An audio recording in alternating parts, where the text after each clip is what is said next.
হওয়া মানে কেবল টাকা নয়, ধনী হওয়া মানে স্বাধীনতা। স্বাধীনভাবে বাঁচা, নিজের স্বপ্নের মতো জীবন গড়ে তোলা।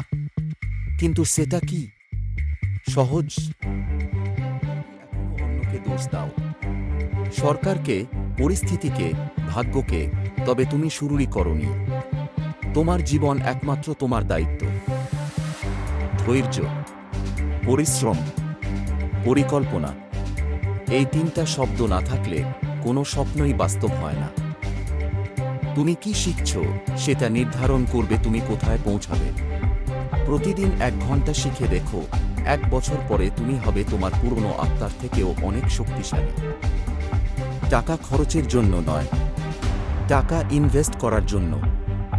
ধনী মানুষ নিজের অর্থকে কাজ করায়, আর গরিব মানসিকতা খরচ করে আনন্দ পায়। তুমি কোনটা বেছে নেবে?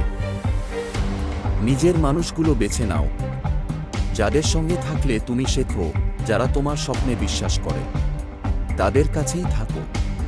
কারণ সম্পর্ক হলো সিঁড়ি, উপরে ওঠা। ধনী হওয়া সম্ভব, তুমি যদি প্রস্তুত হও শিখতে, কষ্ট সহ্য করতে এবং বদলাতে, তাহলে তুমি পারবে। আজ থেকেই শুরু করো, একটু একটু করে। একদিন সবাই বলবে, ও পারবে না। যারা বলেছিল তাদের চুপ করিয়ে দিয়েছ তুমি তোমার সাফল্য দিয়ে। তুমি পারবে, শুধু শুরুটা করো আজই।